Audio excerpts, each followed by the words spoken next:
what we do here is go back.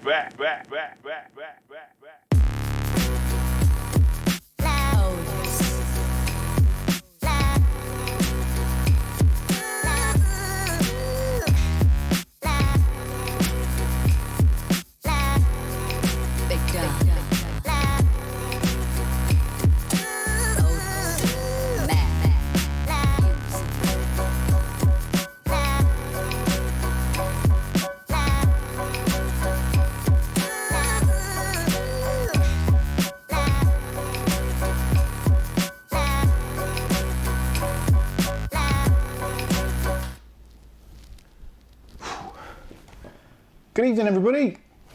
It is bang on 2200 hours as far as I'm concerned on my watch. Despite what YouTube tells me or tells you, we are now live, apparently, possibly. Ah, there we go. Yeah, I can see we are live and direct. I think. We coming through? I can never tell. This never works properly. Now, just get my pop-out chat ready. Oh, what a week it's been. Again, well, not really, but it kind of has. Now, we've got a load of topics to get through tonight, so if you've got any questions, I suggest you have a look at the show notes. If you're on a mobile, that's probably a little bit difficult, but have a look at the show notes below. Look at all the topics we're going to cover. There's probably 15 or so topics that we're planning to have a little look at and have a discussion about. So if there's anything in particular that you want to ask questions about, stick them in the chat. Email them, send them by carrier pigeon, Morse code. We're open to most forms of technology these days. Anyway, so good evening, Tony. Good evening, Seam at Night. Seam at Night. That's a blast from the past. Where have you been?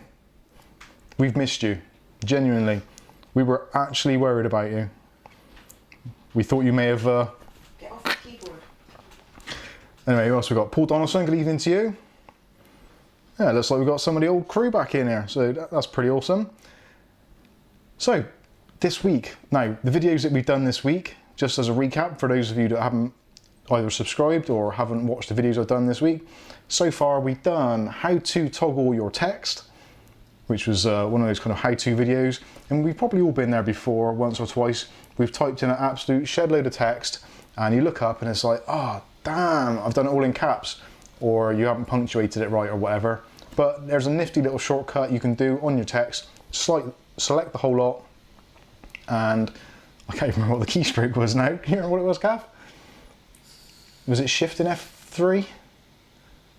I can't remember. Look at the video if you want to find out more anyway. But basically it's a really cool little thing, and it can toggle your text to make it look pretty cool. We did an update video. For those of you that watched the unboxing and sort of preliminary review of the Nova Tenda, the MW3 home Wi-Fi kit, I did a bit of an update video on that, and I showed our home network here in the Churchill house and how it kind of works for us, the range, etc.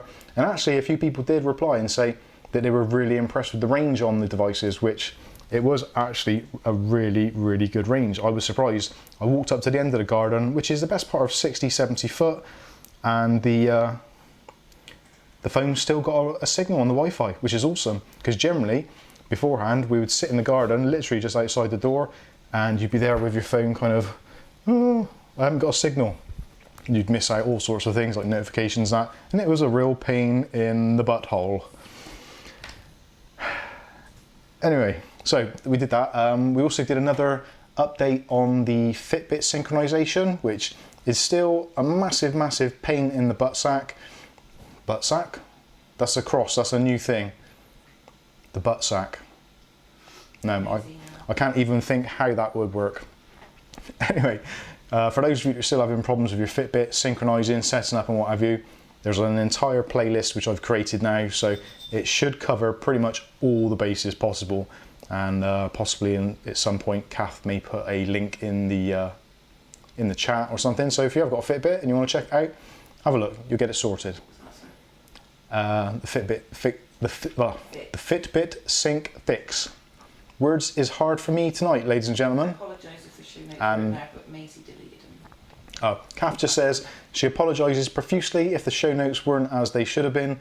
but unfortunately Maisie has jumped on the keyboard and pressed a load of buttons, so anything could be going on. And I think she may have just finished the stream or something, but anyway, the bloody cats, they're all over that keyboard.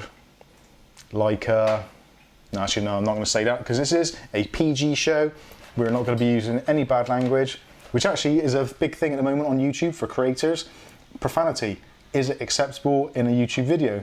Now, there's the irony to that statement, because this week YouTube launched their new series called Wayne, which is co-written, I believe, by the writers of Deadpool. So you can get a kind of idea from that straight away, the kind of themes and the language and the kind of levels of violence which are likely to appear in that. Now, if you haven't seen it already, YouTube is letting you see the first episode in full. So if you like it, you can sign up to Premium and watch the rest of the series. I actually liked the first episode a lot, and it's the kind of thing I do actually want to watch. So I am very tempted to sign up for that YouTube free trial for 30 days, just so I can watch the rest of that series. It does look fantastic. So if you haven't seen it already, do check it out. The show's called Wayne, and it's brilliant. It's very, very funny and quite dark at the same time, which we definitely like. I just looked down at the screen, all I could see was Mike's butt and crack. Butts and cracks. Cracks and butts. No profanities on this show. Anyway, so also we did another updated video on the Nokis, or the kind of the fake iPods, or no, AirPods.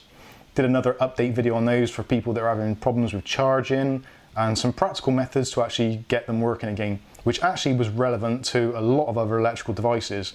So again, if you haven't seen that, check it out. It is actually quite useful, surprisingly, from my videos.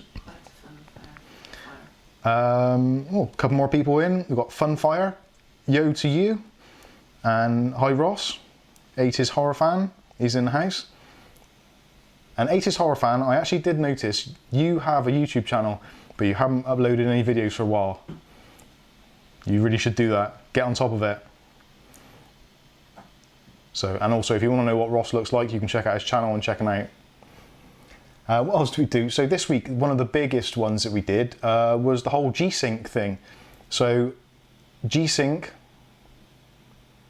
and FreeSync are now co-compatible. So if you've got a FreeSync enabled television or monitor, you can now use it in combination with NVIDIA's G-Sync, which is something that we've been kind of waiting for a long, long time.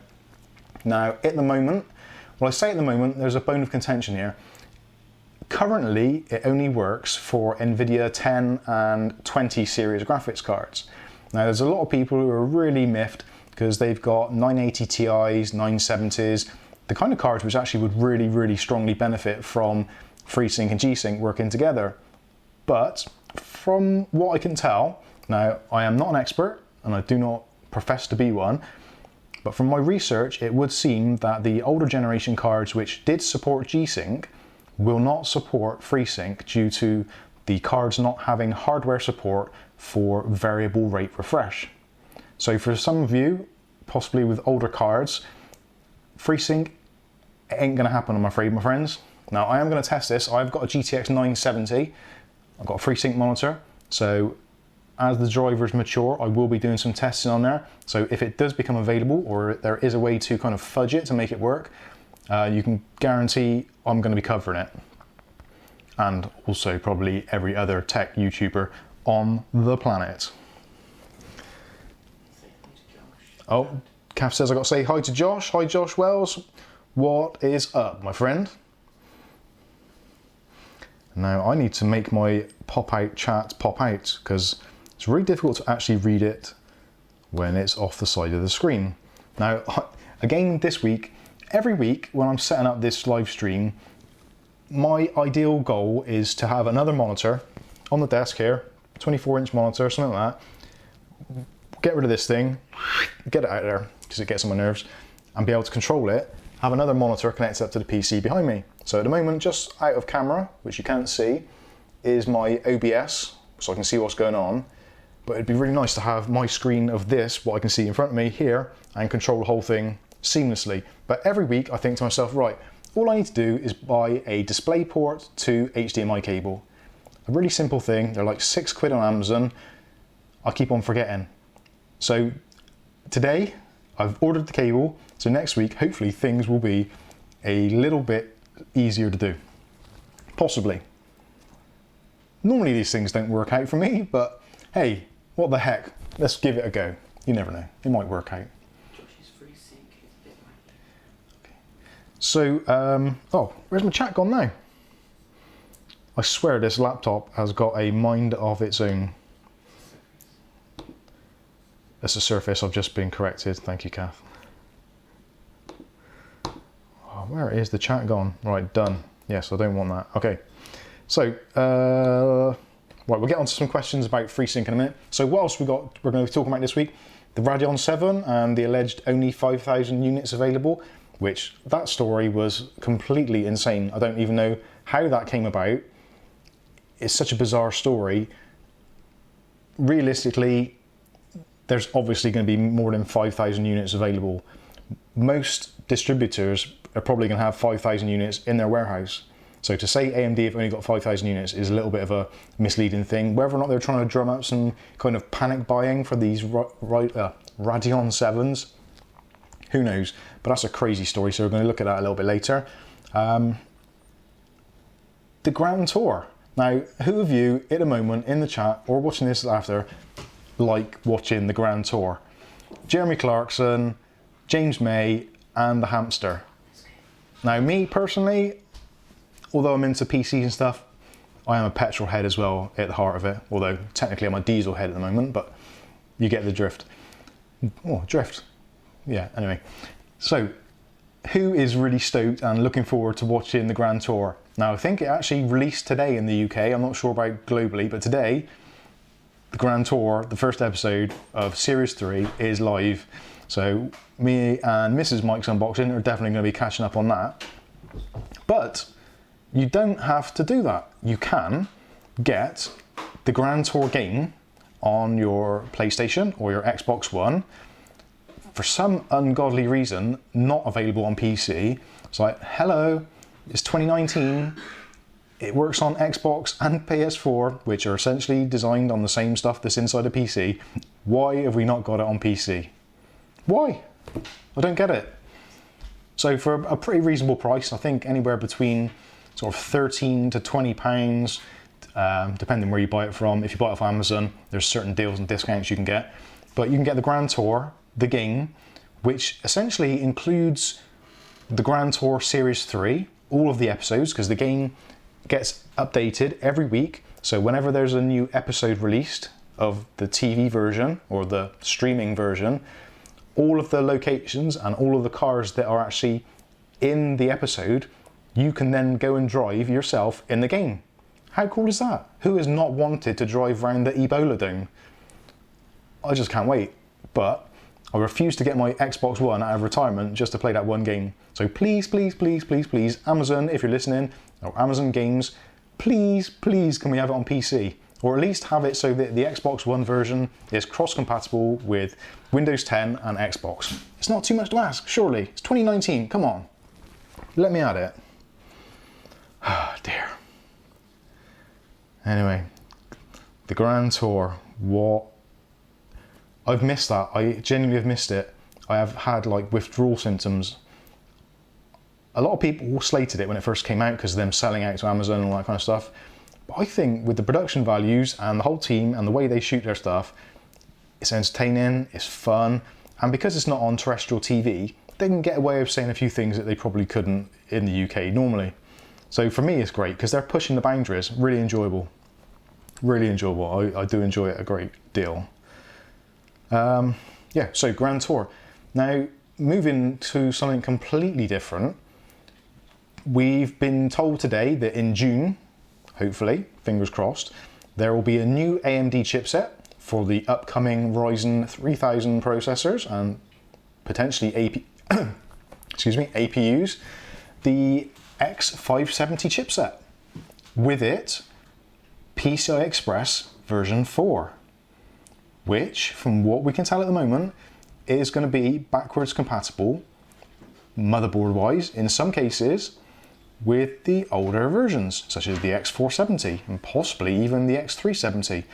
Now, a lot of that is dependent on the pinouts, the electrical conformity of the boards and all that kind of stuff, but it seems that PCI Express version 4 is actually more of a CPU-bound technology rather than a physical motherboard technology, which could be fantastic. So it means essentially you upgrade your chip and you also get upgraded spec on your motherboard, possibly. But we don't know at the moment, it's all speculation currently. These are coming from AMD sources, so it could be BS, but come June, we'll all find out. So let me know what you think about that, a new chipset. Now for some of us, I know for a fact, Tony has been looking in great detail at looking at buying or updating his PC and buying a new set of components. So what does this mean for you, Tony? Are you now thinking, do I wait another few months and wait for the X570 or even the X550 chipset to come out? Ah, dear. There's never a good time to buy PC components, generally. If something breaks, replace it. But if you're planning on a new build, no matter when it is in the year, there's always something better just around the corner. Do you wait for it, buy it, and hope it's great? Or do you wait for it anyway, see what the pricing is like, and if it's not great, buy the previous generation at a cheaper price? It's very, very, very confusing. If we had some really, really great hardware, I think we'd all probably be raiding the piggy banks and spending money, but there you go. Anyway, I need some beer. Cheers, everybody. Now, actually, we've hit another milestone today, I think, haven't we, Kath? Kind of. Mixed reports, as is the usual thing. So if we go into our YouTube app, it says we've just gone past the 7,000 subs mark, although on the home screen, it looks like it's at 6,995.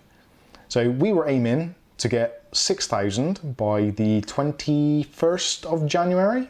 I always get that wrong. Monday.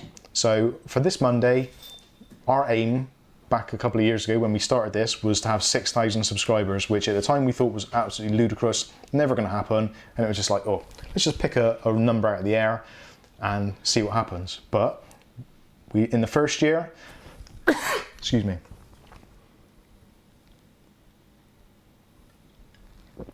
talk amongst yourselves, so I got something stuck in my throat. That's better. So in the first year, we wanted 1,000 subscribers and we beat that by about 10%, what calf was it? So we had about 1,100. So we thought, well, we wanted 5,000 for the next year to make it 6,100 thereabouts. So we're at almost 7,000. So again, we've done another 10%-ish kind of thing. So basically we're up, which is great. So thanks to everybody who is subscribed, joined the channel, joined the community. And Kath's phone's died. It's an Apple phone. Rubbish. Anyway, that's enough of that. So anyway, thanks to everyone who subscribed and joined us and is continuing to join us through this magical, mystical trip through YouTube, which is a mad, mad thing. Anyway, so that's the PCI Express thing and the 7,000 subscribers thing, which we're totally stoked about, which is amazing. One of our close friends of the channel and also a massive, massive channel in its own right, Bright09. I haven't seen him in here, so he's probably playing PUBG because he's getting on a bit and he likes that kind of thing. Likes to be active on a computer because he can't do it in real life because, well, he's the wrong side of that age group. But anyway, I go on. So he released a video with some Western Digital cloud storage, and it kind of got me thinking actually, cloud storage or personal cloud storage now is actually a really good idea.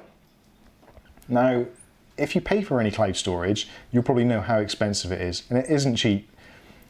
So is it got to the point now where the technology is so good and hard drives are so cheap that having your own personal cloud server actually in your home, or be it on a NAS or whatever it may be, is that now starting to make kind of financial and real sense for home users, like people like you and I?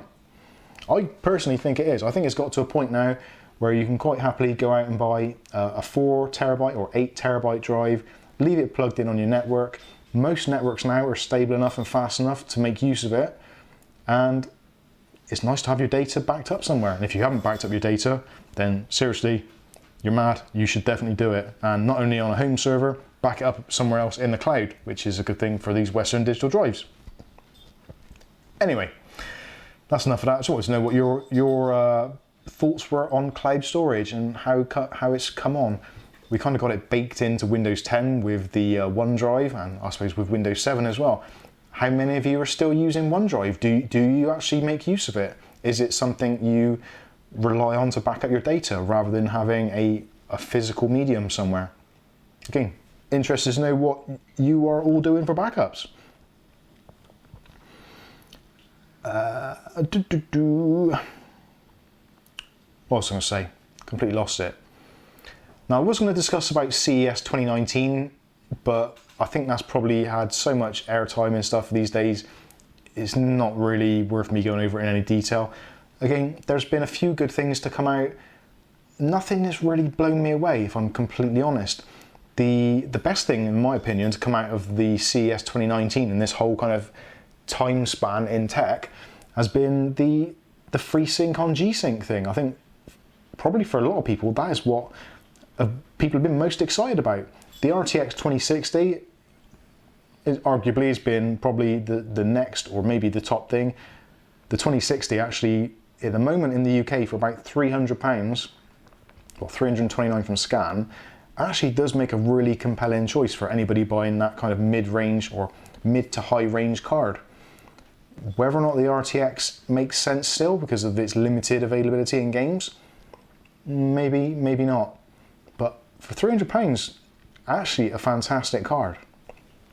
And hopefully, fingers crossed, we'll be getting one very soon, so I'll give you the full SP on it and whether I think it's any good.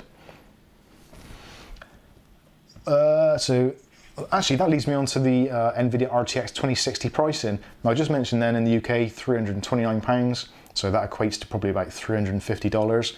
But some variants of the card, ones which aren't actually massively enhanced or better, are retailing already for the £400, £429, £449 mark, which puts it totally almost level pegging with the new Radeon 7, the 1070s, some of the Vega 64s. Is that too much for a mid-range card? When you think the 60 series from NVIDIA, specifically I would say the 1060s and the 960s, were always around the kind of £150 to £200 mark in the UK, but to now have jumped up to that kind of 320, 350, even 400 mark, it just seems like manufacturers are just either super greedy or they know they can push us that far because we want the technology. What do you think about it? I think it's too much. I genuinely do. I think the highest we should be paying for a graphics card, a top tier graphics card, is £300. Mid-tier should be £200 and your entry level anything up to £100. What do you think? Do you agree with me? Do you think that would be reasonable pricing? I think it is. £100 for a graphics card is still a lot of money, and for most people building a system, that's going to be 10–20% of the value of their system. Should you be paying more? Oh, it's an interesting question. I think graphics cards have become very, very expensive. As with mobile phones, exactly the same scenario. The prices have been gradually creeping up. If you haven't seen it already, there's a video, I think the secret behind Oppo, I think it was, where basically they released versions of phones. Was it Oppo? I'm not sure, but they basically had a McLaren version of their older version of phone, which they bumped up the price because of its technology, so that when they released the next version, they could quite happily have it the same price or dearer, and people be happy to pay it. It's very, very expensive. We are essentially getting robbed. It is actually robbery, but we kind of do it willingly, and it's becoming more and more so. If you probably added up the value of maybe your laptop, your PC, and your mobile phone, if you did that 2–3 years ago, I would imagine you would probably get your laptop, your PC and your phone for round about maybe £1,000, maybe £1,200. Whereas now, you're looking at nearly £1,000 for a phone, £500 to £1,000 for your laptop, and your PC anywhere from £500 to £2,000. Prices have gone up massively. Okay, that's that off my chest. Actually, talking of price increases, that takes me on really nicely to, is your phone still dead? Oh dear. Update. Okay. Kath's phone's dead, it's an Apple, there will be a video coming up shortly. So price increases. Now Netflix have actually announced they're going to be increasing their prices for their streaming service. So the lowest tier price goes up $2 I think, the mid-range one goes up $2 and the top range one goes up $1. Which they are making a massive amount of content, and I think I read in the press that they have currently got in excess of 400 TV shows currently in production. So they are a massive, massive powerhouse of TV production or entertainment or content production.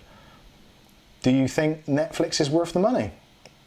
There's been some new series. I think The Punisher has been released recently, which a lot of people are really into, and of course the Black Mirror series, which is super popular. But do you think Netflix is justifiable? Do you think it's worth the money? I don't know. I've never subscribed to Netflix. I don't think. I maybe had a 30-day free trial, but I don't know. It just seems like a lot of money to pay for not a massive amount of content. But anyway. Actually, speaking of which, YouTube Premium. Again, back to YouTube Premium, I was talking about the Wayne new series called Wayne, which is out on YouTube, which you can see the first episode free. Oh, I sound like a real YouTube shill. I do apologise. But anyway, I watched it, it was really good. And it really makes me think, actually, YouTube probably is the way forward as far as content consumption is going to be going forward. We had a discussion the other night, myself, Tony and Brytek, of what happens if YouTube goes, or what is going to be the next big thing.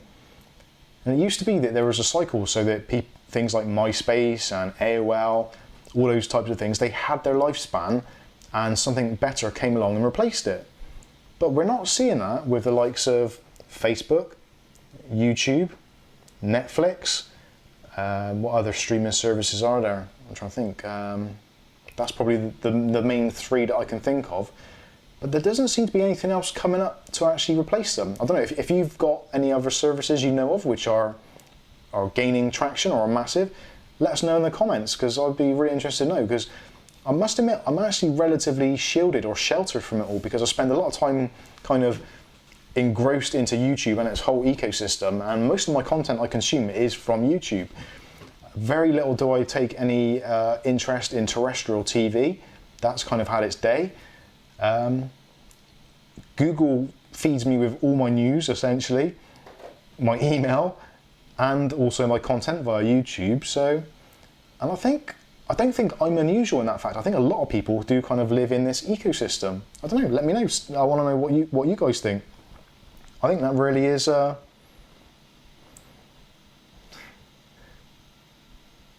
what's that? I just seen Tony say, "You can get Mike in trouble," and immediately it's like whoop, whoop, whoop, alarm bells. Kath, should I be scared? No. Funfire likes watching stuff from pirated sites. Right. Okay. Oh, that's fair enough. Wait. Do you know what? Actually, I know I probably shouldn't say it because it's not legal and all that kind of stuff, but there was a whole massive movement in the kind of early 2000s where piracy was a massive, massive boom industry, and actually a lot of companies were trying to get in on it for advertising and stuff like that. So I think piracy is probably not as prevalent as it was, and actually if it wasn't for piracy, we probably wouldn't all be on the Windows ecosystem. The fact that Microsoft made it so easy to pirate Windows 95 when it came out, that was how they got a massive, massive user base in such a short time. So piracy, in actually some respects, does increase a product's availability and therefore sustainability in the long term. It's probably not the right view, but in some cases, piracy is actually getting the message out there for these companies. They may not like it, but eventually they do get the return on investment. Anyway.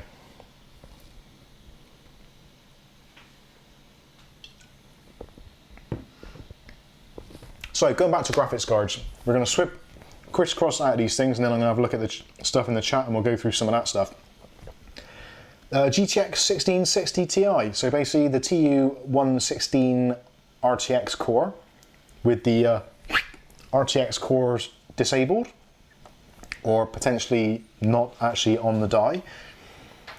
Obviously a fantastic thing for NVIDIA if they've got the RTX silicon and the RTX part of it is failed. Why not sell the graphics card with that part disabled? It's not uncommon. Back in the old Phenom days for AMD, they would have 8-core chip or 4-core chip.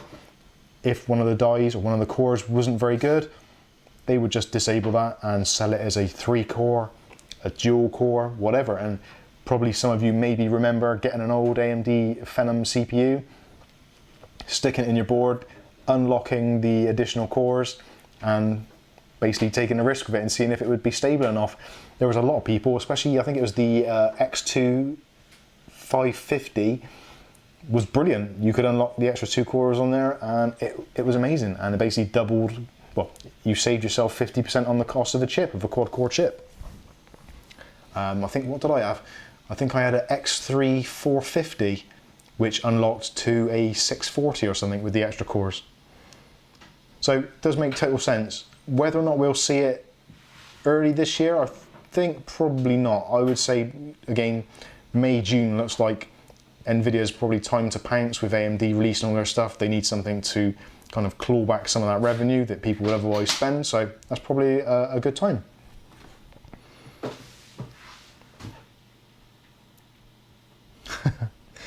Right, let's have a quick look at some of the comments, because I can see you're all sticking stuff in there, so let's answer some of these questions. So actually I will start from the bottom and I will work my way up. I'm sure there's some kind of pun in there. Oh, Kath says I got to go from the top, so I'll go from the top. Okay, right. What questions have I answered? Well, there's a lot of content, a lot of questions. Oh, where did I get to? Help me out here, guys. So that's everyone saying hello. Right, okay, we'll go with that. So Tony has watched. Tony's watched the Grand Tour. Did you enjoy? Was it good? I'll probably find out in a minute.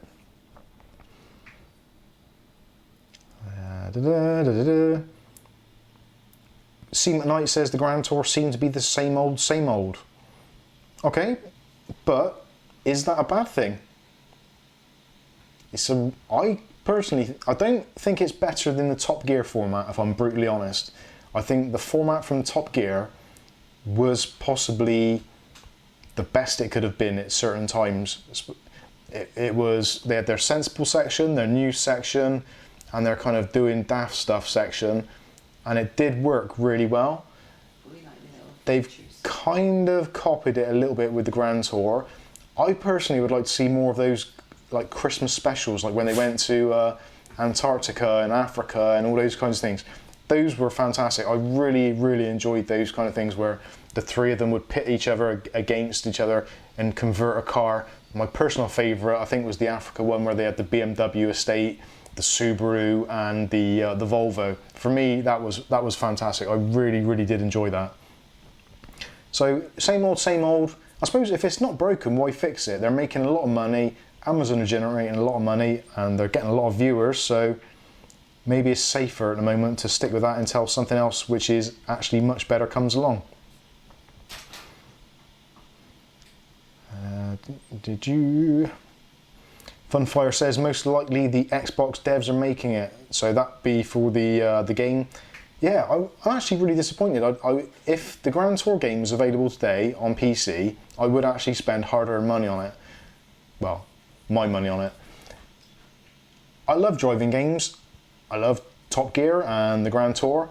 So to play the game, and actually I've watched some of the YouTube videos on it already where people have done walkthroughs, and essentially when you play the game, it's almost like you're watching the episode anyway. So for me, I think it's a brilliant idea. Hopefully it will come out soon.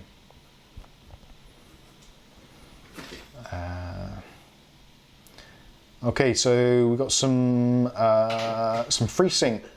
So Josh says, with my high-end PC, FreeSync on my monitor, G-Sync, feels a bit laggy and less fluent.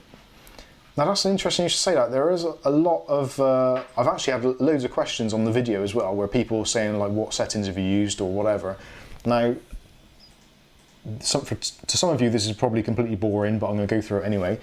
Now, for me personally, I found that with my monitor, if I press the button on the bottom for the menu, in the kind of bottom bit, it tells you if it's in FreeSync mode or not. Now, I did find initially that it wouldn't switch into FreeSync mode. Why it didn't, I don't know. But I've now worked out that as long as the game is in the kind of sweet spot for my monitor, which for my specific monitor is 48 Hertz to 75 Hertz, if the games go anywhere below 48 frames per second or above 75 frames per second, then there's a some kind of dropout. So the FreeSync kind of flicks off and it just goes into like free-for-all mode and starts going all crazy. So as long as you've got your game set so that it runs most of the time within that sweet spot of your monitor, and you have VSync enabled, and preferably cap your frame rate at around about anywhere between, well, a couple of frames per second, either around or below your higher range of the monitor. So again, in my case, it's a 75 Hertz maximum. So if I set it to maybe 74 frames per second or 72 frames per second, some games I set to 75 and it's absolutely fine. Rocket League in particular, 75 frames per second cap with everything turned up on full at 1440p is amazing on the FreeSync monitor, absolutely amazing. And it has made my gameplay a lot better, and I mean a lot better. My reaction times are better, the whole kind of, the fluidity of it is absolutely fantastic. And for me, I'm not NVIDIA's greatest fan, I'll be honest with you, I'm not. Their graphics cards are good, but I don't like the way the company run and the things they do to people to screw them out of every penny. But given their dues, getting FreeSync to work on kind of in the G-Sync setting or applet or whatever you want to call it, I couldn't be happier. It has actually been, literally has been a game changer. And I am actually going to do some testing between using a NVIDIA graphics card with the G-Sync FreeSync against an AMD card using FreeSync totally, and to see actually which one copes better with FreeSync, which I think is actually going to be quite an interesting demonstration. You have to let me know what you think on that. So yeah, essentially for G-Sync to work properly on FreeSync, I personally have found that you have to enable VSync. If you don't, the frame rate goes all over the place and it's really choppy and not a great experience. Sorry, I just seen this. Paul Donaldson, I'm watching Mikesunboxing instead of watching The Grand Tour and The Punisher Season 2 on Netflix. That is the way I rock. Thank you, Paul Donaldson. Appreciate it. But that is the beauty of streaming services. You can schedule it around what you want to do.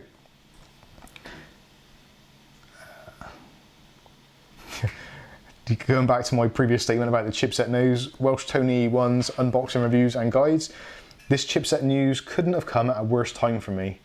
I was waiting for that. It is one of those things, there isn't ever a good time. Unless there's like a ridiculously good bargain on a piece of hardware, it's really difficult to justify it these days, it really is.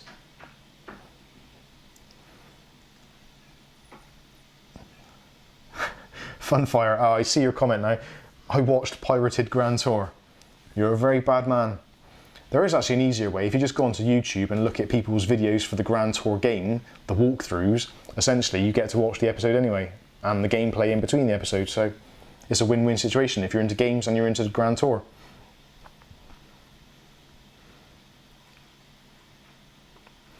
His Horror Fan 88 asks actually a very interesting question, and a question which has plagued my brain for a long time now, and I'm still slightly on the fence with it. Now, his question is, what are your views on custom water-cooled PCs? Do you prefer air-cooled? Now, I like the look of a water-cooled PC. Don't get me wrong, some of the kind of more exotic PCs with hard-tubed setups, multiple radiators, reservoirs, flow meters, all that kind of stuff, especially when they got some cool either UV or pastel type fluid in, I think they look amazing. And I don't think there's many people out there that wouldn't agree that as a showpiece, they look amazing. But like with anything, if you've got a performance car, performance PC, any modifications you make to it which are outside of the norm are likely to introduce new points of failure. Now, if you went from an air-cooled car like a VW Beetle, when they started adding radiators and water cooling and water pumps, that introduced problems. And it's exactly the same with the PC industry and the PC market. As soon as you add water cooling, you potentially are adding more points of failure. With a traditional heatsink and fan setup, if the fan fails, it's not the end of the world. You've got a relatively large metal heatsink which will dissipate some of that heat. If you've got a reasonably good airflow case, it's going to do the job for you, and chances are you won't even notice the fan's failed or is failing until you kind of go and do your routine inspection. Consequently, with a exotic or custom water cooling loop, if any of those 1 points fail, you're looking at electrical damage from water, you're looking at electrical short circuiting and damaging your components. You have to keep an eye on the fluids and change them on a relatively regular basis to make sure they don't build up any kind of toxicity. Wow, that was difficult for me to say. In the water, and you obviously don't want to incur any kind of rust or anything like that to get the stuff gummed up. So it is really, really nice to look at, but it's really difficult to maintain, at least for the long term. I know you see on YouTube, you see all these people doing these exotic water-cooled loops and what have you, but what you generally don't see, although saying that, Jay's 2 cents, I would say, hats off to him. You do see a system, and you do see him doing the maintenance on it, and you see what he goes through. Now, we only get to see a very short excerpt of what he goes through, kind of 2 or 3 hours work condensed into like a 15-20 minute video.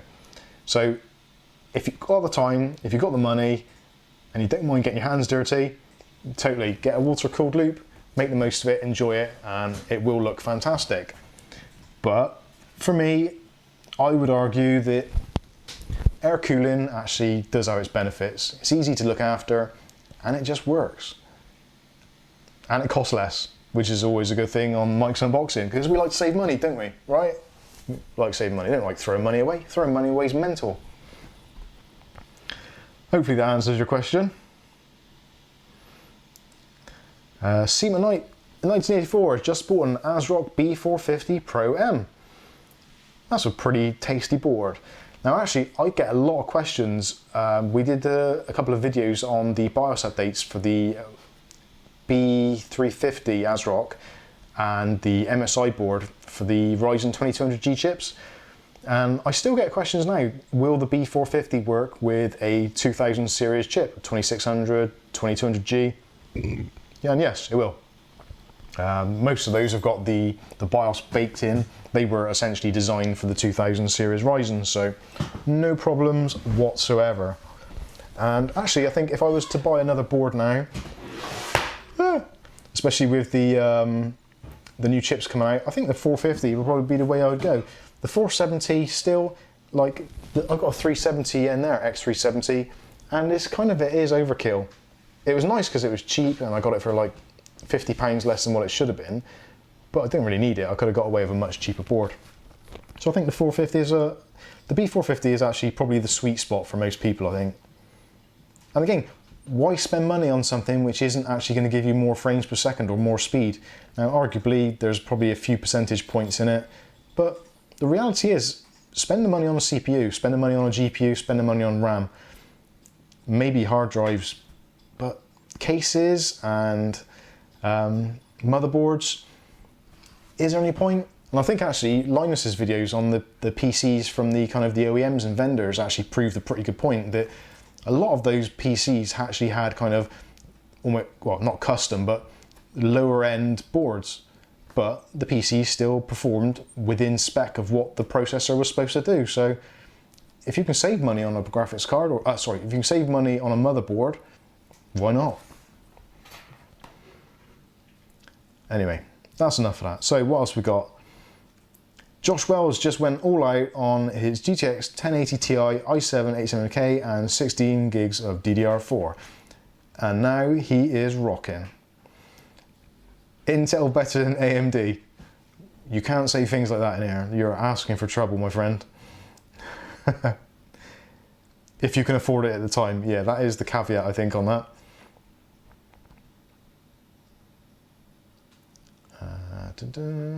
Welsh Tony, not for me, YouTube videos to render plus live streams. Not too sure what that relates to. Is that maybe for the backup storage? Possibly. Okie doke. Seema Knight went for 1200. Oh, that's, yeah, to go with that motherboard. So went for the Ryzen 1200, and then we'll go with a 6-core Ryzen 3000 later on. Do you know what? These budget AMD chips, I do really like them. I know people kind of turn their noses up a little bit at them, but you can get them at really good prices. And even if you go to somewhere like CEX in the UK, you can pick them up for next to nothing. They come with like a 2-year guarantee, which realistically, are you going to need it? Cheapest chips, literally, and you can overclock them pretty heavily. And with some relatively reasonable cooling, you can get some really good results out of them. So for me, the cheaper chips are pretty awesome.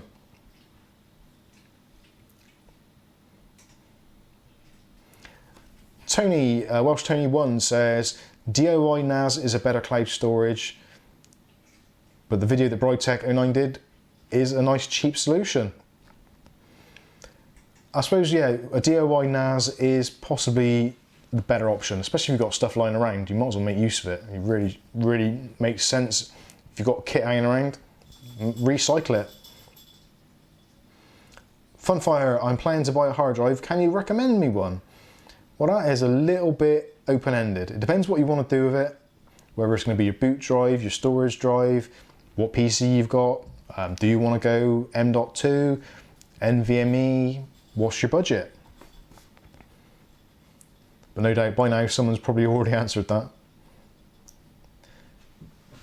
Seema Knight says a Western Digital Blue is always a safe bet.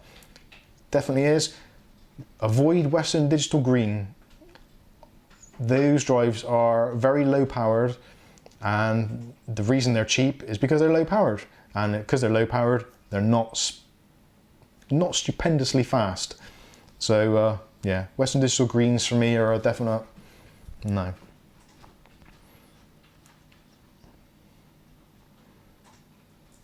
Alright, Funfire is recommending an external, or wants an external rather.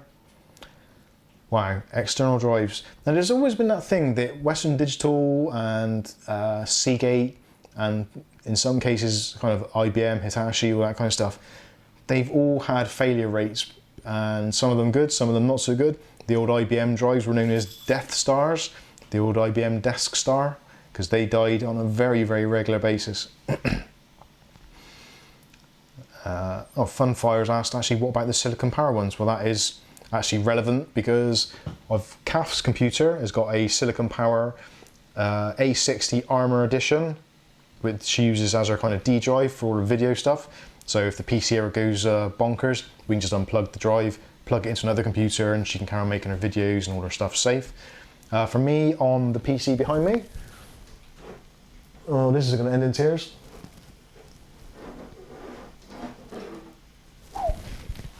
So, just so that you know that the videos I make are actually about stuff I do use, and it's not just stuff that people send me.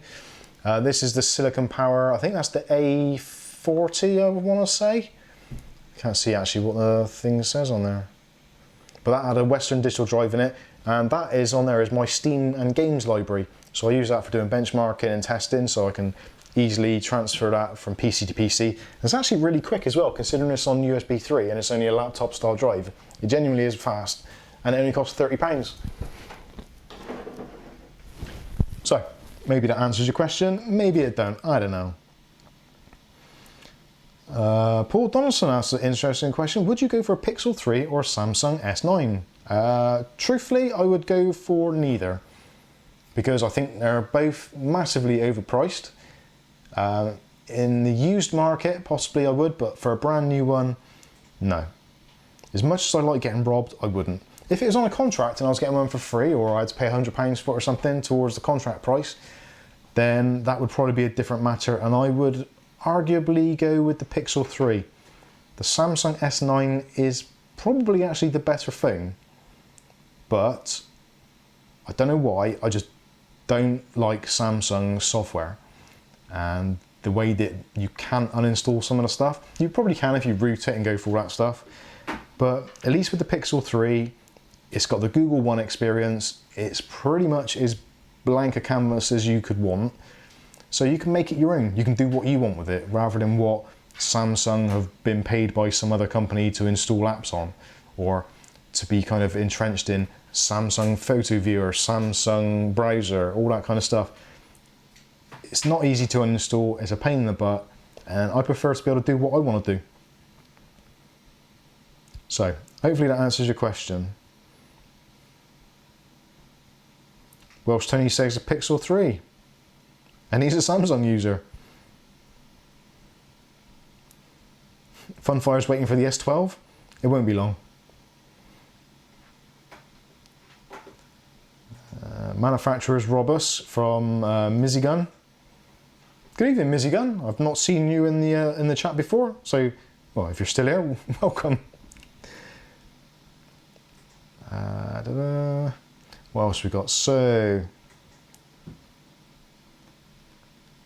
Welsh Tony actually makes a pretty valid point. Look at what you're getting for your money now with GPUs. Seriously, you get a lot more than you used to, which actually, yeah, it does hold true.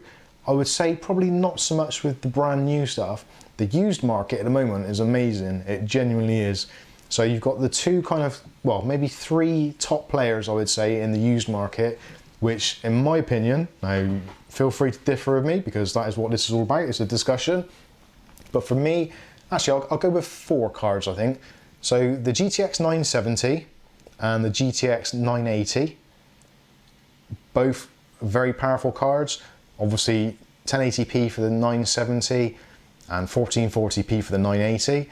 And on the AMD side of things, you've got the 570 and you've got the 580. Again, conversely between the two. You could probably even throw the 480 into the mix as well. But for around about the 100 to maybe £150 mark for those in the used market, you get a massive bang for your buck with those. And as far as, I should just notice there, Seam at Night's RX 570 for 90 quid. For 90 quid, the RX 570 is a fantastic value for money. And from what I can remember, actually beats the living daylights out of the 1050 Ti, which is in a similar price point. But again, depending on what you want to do, if you're doing video editing or you're playing games which prefer NVIDIA, Fortnite, stuff like that, or rendering in Adobe Premiere, then really you've got to use an NVIDIA card. So swings and roundabouts depending on usage, but for gaming, I think AMD definitely in the used market has got the upper hand. I know it's Kath's just put in there, I'll use my old phone. Not if you can't get it working. Is it working yet? Is the other one dead? Still running back to scratch settings.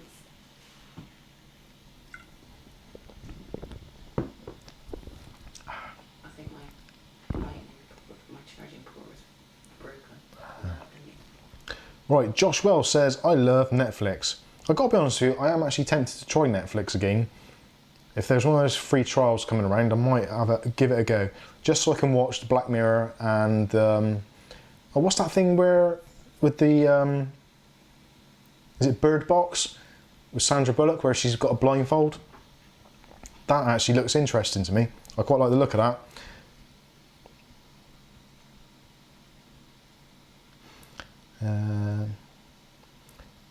Welsh Tony says, YouTube Premium is no real value to me and it's overpriced.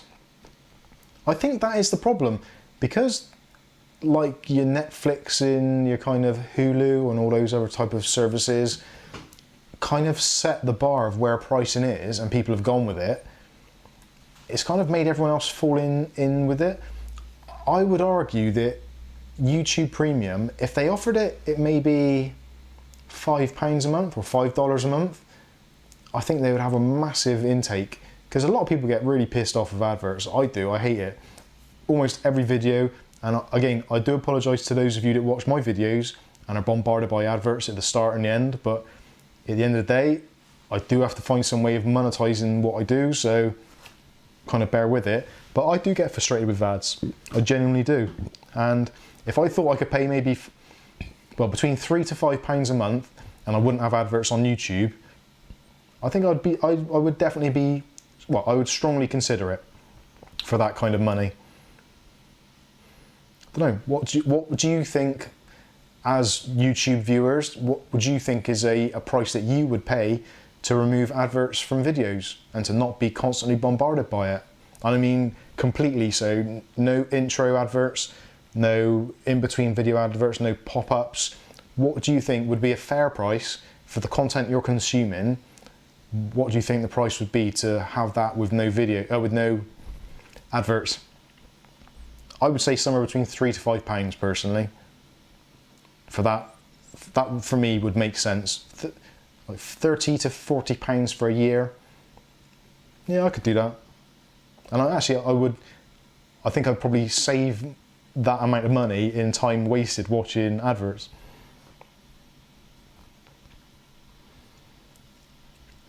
Right, Glenn's in the house. Good evening, Glenn. It was a bit late saying hello to you, but hello.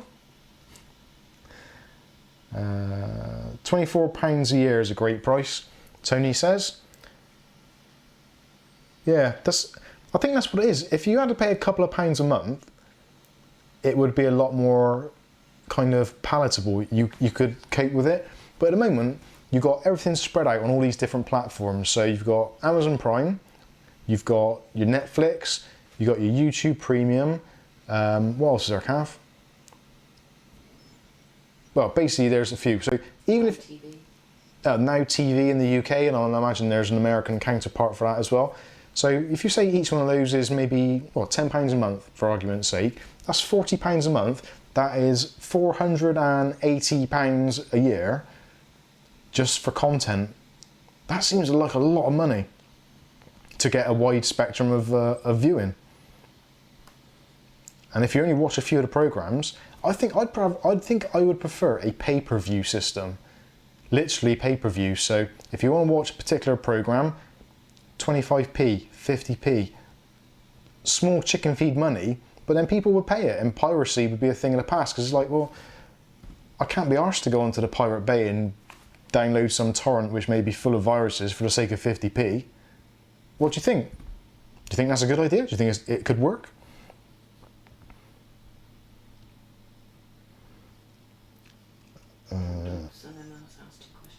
Oh, where did I see that?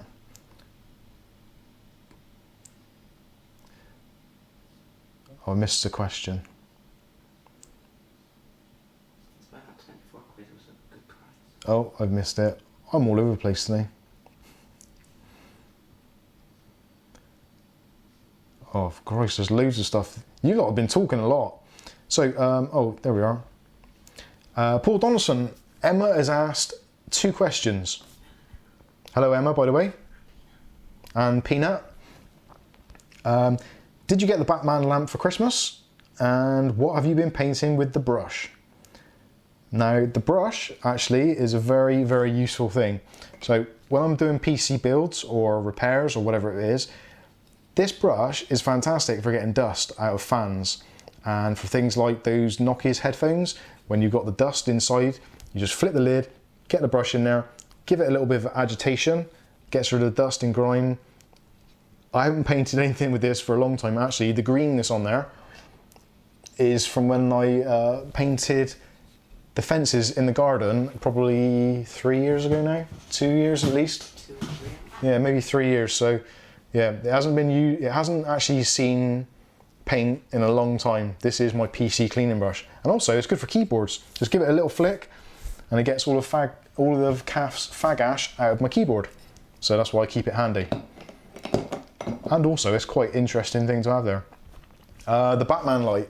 Now the Batman light I got just after Christmas. There was a sale on at geekstore.com, and it was £3.99, I think it was, or £4.99. I did buy 3 of them. There was a Batman one, a Stormtrooper and a Superman. But unfortunately Superman started flickering and died. And the Stormtrooper started going a bit weird after a little while. Whether or not it's because I used the same power supply for the Superman one, I don't know. But anyway, I've returned them, got my money back. But Batman is still guarding Gotham and Downend, so we're all happy with that. So hopefully that answers your question.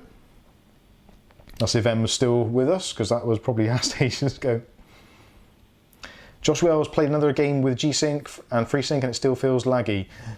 I would say, if you haven't already, turn on your V-Sync and cap your refresh rate, or cap your frame rates to, you got a message, to 75 Hertz or something thereabouts. If you're not sure, or you're still getting problems after, get on the Discord server later or tomorrow and we'll go through it step by step and try and get you up and running. Yeah, what a nice guy I am. That's me offering my own time to help you guys out. It's because I love you lot, I really do. It's actually genuinely, I do. Most YouTubers don't answer comments, or don't answer many comments, but I make a massive effort to try and answer every single comment I get and every single question I get. And for some people I say, just come into Discord and I'll help you out. Which probably scares them off, but anyway, let's move on. So Seema Knight says, when Navi launches in Q3, we should see prices coming down on low to mid-range cards. Although, possibly, that could happen. But I'm pretty sure this is probably not true, so massive disclaimer. But I think that NVIDIA and AMD actually conspire to keep the prices artificially high. I know that's putting it out there, because RAM companies do it. Samsung, Hynix, all those kind of things, they were doing it for ages and they've been caught, and then they did it again and they get caught. So what's to stop AMD and NVIDIA actually saying, well actually, look, if you release that for $400, I'll release this for $450, that way we don't lose out. That's quite an easy thing to accomplish, and I wouldn't be surprised if it actually happens. But, like I said, disclaimer, that is allegedly. Paul Donaldson says, YouTube is definitely the future. You can interact with a presenter and all that other stuff during live broadcasts. Yeah, it's something they actually tried. Well, actually, it began many years ago with things like the multicolored swap shop. For those of you that are old enough to remember that, back in the day, you would have a Saturday morning TV show, and kids or whatever could phone in and interact with the presenters and be part of that TV program. And effectively, YouTube and live streaming and Facebook live streaming is pretty much enabled the same thing to some extent. I suppose very similar to radio phone-ins.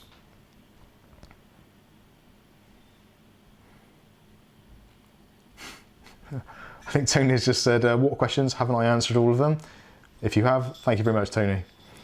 Seema Knight says there's a special on next week. I'm supposing that is to do with the Top Gear-y type thing. Yeah, those Top Gear specials, man. I haven't done it for a long time, but on Dave in the UK, which is basically a channel full of repeats, I used to watch episode after episode after episode on Top Gear on that. Amazing. Josh Wells, my monitor is 144 Hz. Should I cap my FPS to 140? Now that is another. Now, if your monitor is 144 Hz, is it specifically a FreeSync monitor? And if it is, go to the manufacturer's website and see what the the sweet spot is, or the variable refresh rate is. It'll probably, if it's 144 Hz, your FreeSync range, it could be a wide range, it could be a narrow range, so it could be between, I don't know, 100 to 140, or it could be 48 to 140. But check what your range is for the variable sync.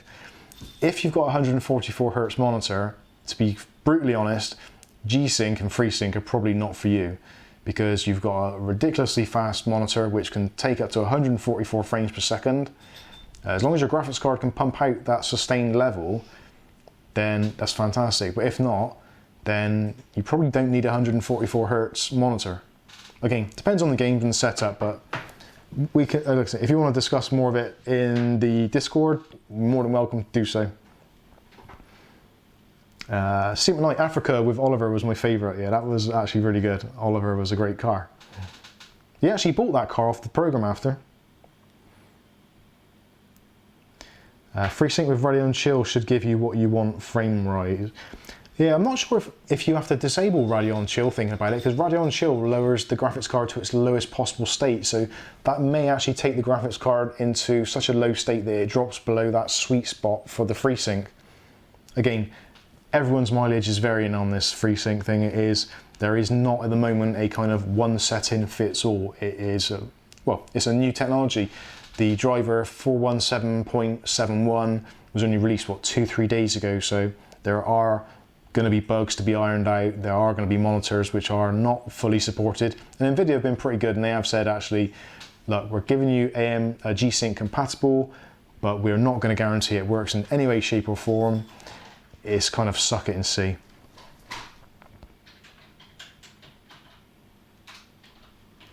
Glenn says, coming from a sim racer, the Grand Tour game is awful, but coming from a Grand Tour fan, it's definitely worth 12 quid. Okay.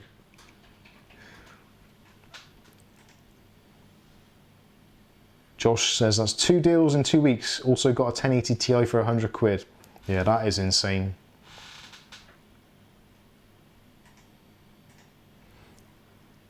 An old guy was selling his son's old PC, didn't know how to market it.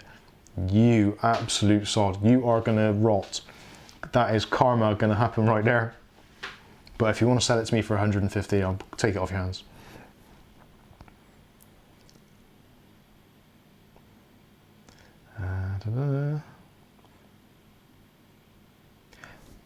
Super Knight says, was the Ryzen 3000 AMD showed at CES a Ryzen 5 matching a 9900K? I don't think they actually mentioned what variation it was or what kind of grouping it was. There are rumours going around that much like the Intel system, where there's the i3, i5, i7 and i9, there have been rumours that the same thing is going to happen with AMD. So potentially the 3000 series they had at CES could be a Ryzen 9 3000. I'm not sure. I don't think they actually showed how many cores it had. For some reason in my mind, I'm thinking that it had 4 cores, 8 threads. And that was the comparison they made, but I don't know where I'm getting that from. I've seen so many videos recently, they're all blurred into one, so I may be wrong on there, so don't quote me to that. But I think it was matching either a 9900K or a 8700K. Glenn says he's firm, no more than £100 on a phone. Yeah, that is pretty good. I'm in the same sort of boat. 100 to 200 is my kind of flexible thing. Obviously, the less the better. Paul Donaldson, Mike, your channel is like watching .tv. That was on Sky years ago. That was really good. It was presented by Will Hanrahan. I think I've probably butchered that name. All my tech geek mates watched. It was the top of the pops for nerds. So all we need now is me to have a Jimmy Savile tracksuit and a cigar and we'll be there. I think I actually remember .tv. Glenn's been toying with a Vega 56 or 64. Keep an eye on prices, and the 64 is consistently going for less than 300 for good models like the Nitro Plus and the Strix. Yeah, actually, you're right. I was, well, I think, was it the last Saturday or the last Saturday before? I'm not sure. When I bought my FreeSync monitor second hand, the guy who was selling it actually had a Vega 64, a Strix version, which he wanted 300 for originally. Then it went down to 250 because I said I'll buy it with the monitor, but he said he was happy to take 250 for it anyway, so it kind of worked out. But unfortunately the card did exhibit some weird coil whine, which I couldn't quite work out why it was doing it. The power supply seemed fine, everything seemed fine. We had a few problems getting drivers installed, and we were doing it against the clock a little bit because we had stuff to do, so eventually I said to him, I'm sorry, I can't do it. He sent the card back, so he's all good.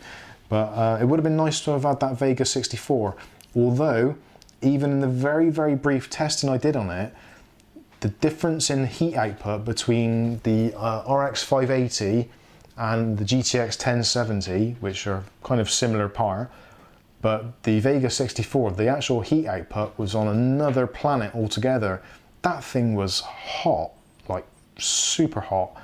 And even in that case, with all the fans in there, you could see it was getting really warm really quick. So again, personally, I love AMD stuff, and the Vega 56 and 64s are the cards that I would be looking to buy, but I'm not too sure about the heat. I think NVIDIA, with their lower wattage, actually do kind of own that market.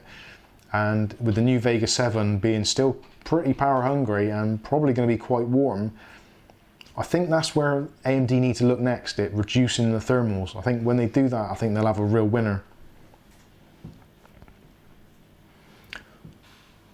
Oh, Paul Donaldson, keep the live stuff going. Yep, this is pre-recorded.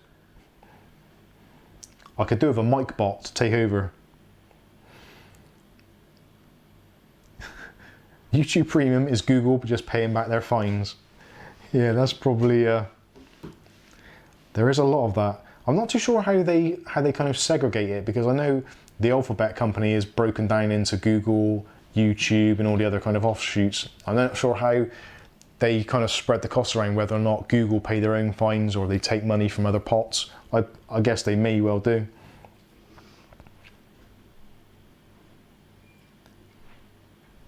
See him at night. Mike, did you watch MCM's Turbos and Temples 2?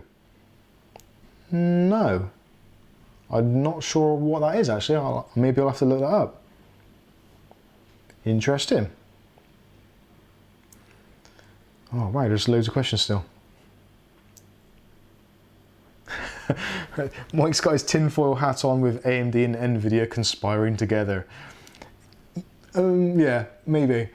But it's not unknown. It does happen in the industry. It happens within even very small communities. If there's a couple of people with similar shops in a local area, shopping centre, they will kind of conspire between them to try and make some money for both of them, so as not to have a price war. We know for sure, definitely, that a lot of the garages do it, a lot of the supermarkets do. They definitely speak to each other before they start reducing prices. And if you've noticed recently, if there is a price drop on fuel, it's a very, very short-lived thing. And the supermarkets, they all follow suit. So I think they're all probably conspiring to some extent to work out when is the best time for them to do it, so they don't all go bust effectively. Yay, tin hats.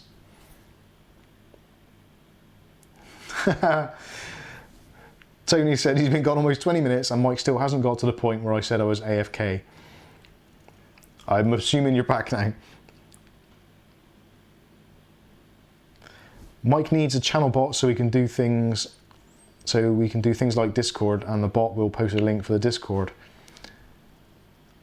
I probably do need all of those things you said.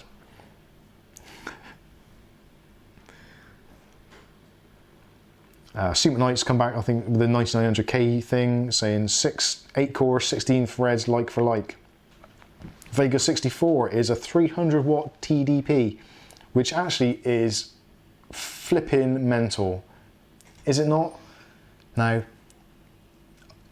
for some of you who are homeowners or pay bills, you've probably gone around your house changing out your old tungsten and halogen bulbs for new modern energy efficient bulbs. And if you've ever worked outside or you've used a work light and you've had one of those 100 watt halogen lamps and you've had it by the side of you and you've felt the heat coming out of that thing burning away at you while you're trying to work on something, that is 100 watts generally. So a 300 watt TDP is like 3 of those halogen lights burning away inside your PC. Isn't that just insane? Absolutely insane. Wow.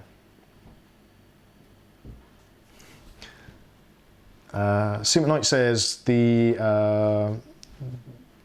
Radeon 7 or V2 or Vega 2, it was actually, as soon as that came out as being Radeon 7 or Vega 2 and all that kind of stuff, I was like, well, surely they must know that Vega 2 or V2 is the same as, anyway, you know what I mean. It was so obvious that it was just another Vega card.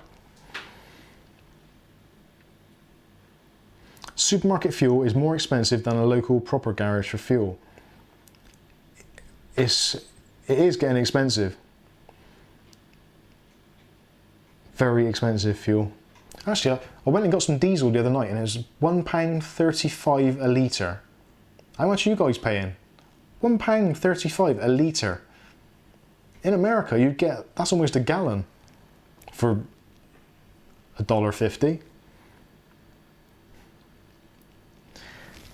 Glenn is going to custom water cool for his 2019 upgrades, so I'm not too worried about the heat you get from Vega. It's a shame actually with PCs there isn't a way that you could actually get a water cooling kit and actually tap it into the radiator system in your house like Linus did in his house. If they actually made a system where that was kind of like almost idiot proof, so you could just like plug and play to add it into your home heating system, how cool would that be? Someone must do that with a quick release fit-in somewhere, surely. Especially in the UK where it costs money to heat things up. It would be an amazing idea. Although saying that, if you had the heating on, you'd probably actually get it hotter in your PC than what it would have been without it. So maybe that's not such a great idea. Ignore everything I've just said.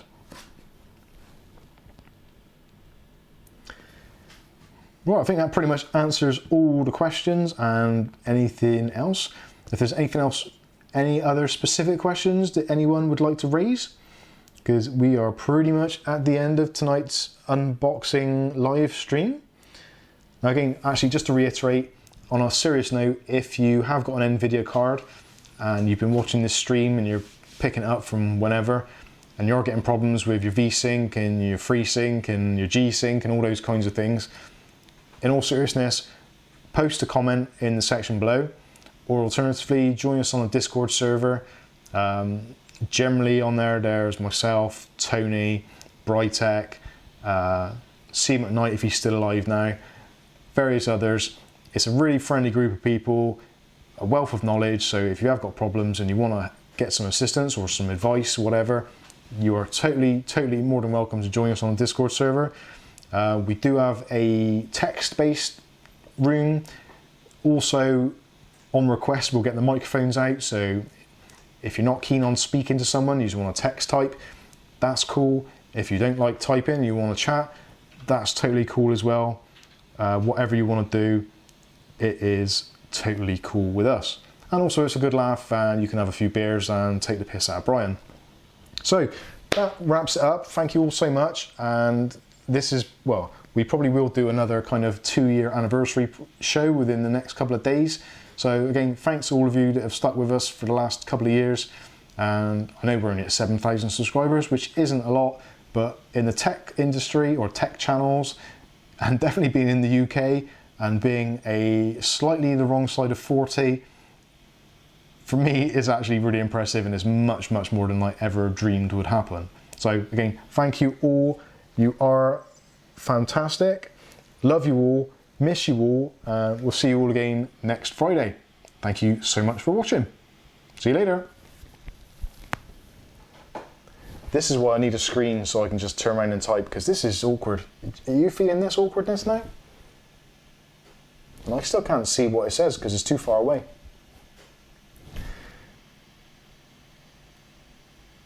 Shocking, didn't read emails. Right, any other questions, put them in the comments section below or see us on Discord and we'll have a chat. Speak to you later.